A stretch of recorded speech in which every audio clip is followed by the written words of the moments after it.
One question that I get over and over is, how do you loosen up as a painter? Well, I have 5 keys that I'm going to share with you today that can help you do just that. Number 1 key when trying to loosen up as a painter is to squint when you look at your subject. It sounds simple, it sounds easy, but it's a very effective way to minimize the detail in your scene, to minimize the color, minimize the texture, and start to see the larger shapes of whatever it is that you are painting. By removing some of that detail, you can minimize the small little things in your scene and start to see the larger connections and the larger shapes of the scene. And this is a very key step when it comes to simplifying, when you can really start to observe your subject in that way. When you're looking at a scene that seems very complicated, take a step back and squint at it. And that leads me to number 2, which is look for the large shapes of the scene. We are all very good at seeing the little details. We think the little things are what make the scene. When you can see the big shapes of the scene versus just the small details, that's going to make a big difference in how you approach the scene, how you paint the scene. So we have to train our eye to look for those big connections versus the small little details. And when I say the big shapes of the scene, I'm talking about the values that are similar. If you're painting a street scene, it could be the side of a building into the shadow, into the middle values of the car, into the shadow underneath the car.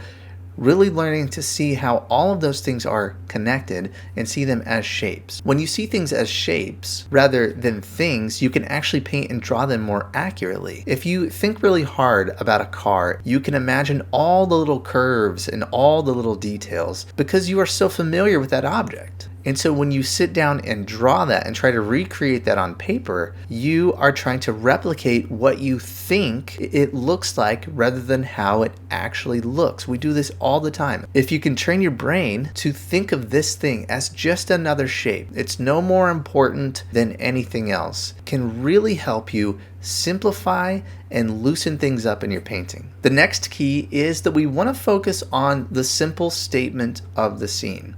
So this requires us to think about what it is that drew you to the scene in the first place. Is it the light on a building? Is it a certain area of the scene? If we can hone in on what's important and minimize the other elements, our painting will become more focused. And when it's more focused, there's less of a chance of it being overworked, and that can really help you paint a lot more loose. By being clear on why you pick a scene when you sit down to paint it, you can emphasize that area and you can downplay other areas of the scene. Maybe that means softening the background of your painting, using more lost edges on the areas of the scene that aren't as important. Edge, contrast, color, and texture, those are the things that will draw you to an area of a painting. So if you can think about ways to maximize that in your focal area, your main area of interest, and minimize those elements elsewhere, you're going to bring a sense of focus to your work,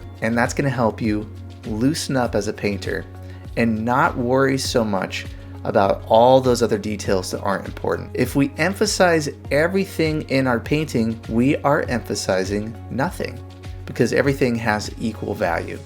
The next key to having a loose approach is to know when to stop. You want to paint just enough detail until it resembles what it is you're wanting to paint, and then you want to stop. A lot of times in students' work, I will see them get a beautiful feel in the painting, a good first wash, a good middle value of connections. They're seeing the big shapes. But when it comes to painting the darks and the details of the scene, they flood the painting with unnecessary details. This robs your painting from freshness. This automatically overworks your painting. Take, for instance, a car. Once it starts to resemble a car, stop. You don't need to add every little bit of detail on that car. When we are painting, we have to find that balance between describing something and leaving it vague. So there are areas of your painting where you want to have more of a description of what it is, and then there are other areas that you can be more vague. So the areas away from your focal area, the areas of the background of your painting, the edges of your painting, All of those areas can be left a little more vague and save that sense of finish and detail for the most important part of your scene. When we work and add in more details, that is when we lose a sense of freshness. We tend to get really tight when that happens and get very exact, but try to keep things loose. And that leads me to my final key. Take a step back away from your painting often to look at how the whole painting is working. One of the main reasons we get so tight, we are hovering right over our painting and trying to be as exact as possible.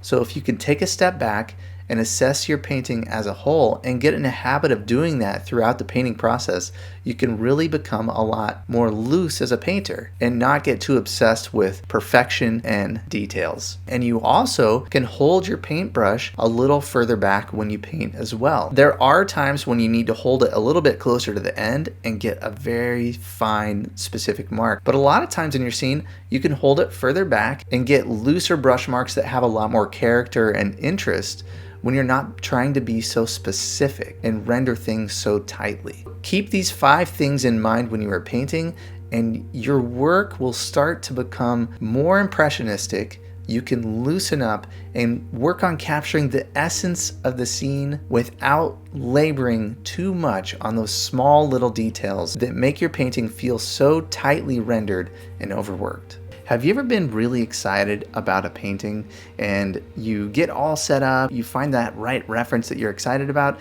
and then it's time to go and you feel lost? You ever had that experience? You just are having a hard time finding consistency. Some of your paintings turn out, some of your paintings don't turn out, and you're not really sure why. Well, I have a free resource that I want to give to you today that can help with these problems.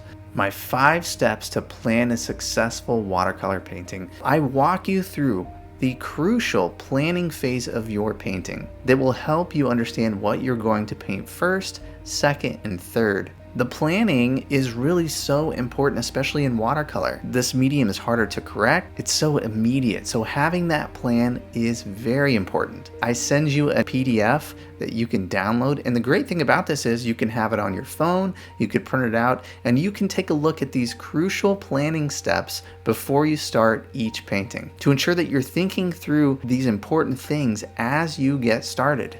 You can download this right now before you start your next painting. All you have to do is follow this link here and download my 5-step guide to planning a successful watercolor painting.